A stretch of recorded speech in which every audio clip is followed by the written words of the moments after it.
7,000 మంది ఉద్యోగులపై పిడుగు, రిటైర్మెంట్ బెనిఫిట్లు రాకుండా ఆర్డినెన్స్ తాత్కాలిక పద్ధతిలో నియామకమై ఆ తర్వాత రెగ్యులరైజ్ అయిన వారిపై ప్రభావం. ప్రభుత్వానికి 20,000 కోట్ల దాకా ఆదా అవుతుందంటూ కేబినెట్ కు నివేదిక, ఆర్డినెన్స్ కు అనుగుణంగా గెజిట్ సైతం జారీ.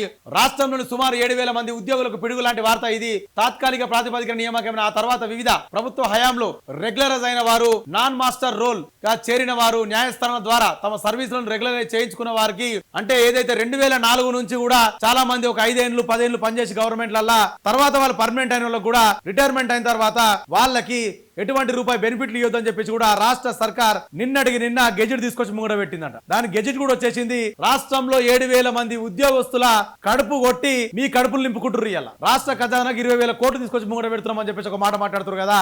రాష్ట్రాన్ని మంచి అభివృద్ధి చేసి ఖజానా నింపాలి కానీ కడుపు కొట్టి ఖజానా నింపుతారా? రాష్ట్ర ప్రజలు కడుపు కొట్టి ఖజానా నింపుతారా ఎవరన్నా?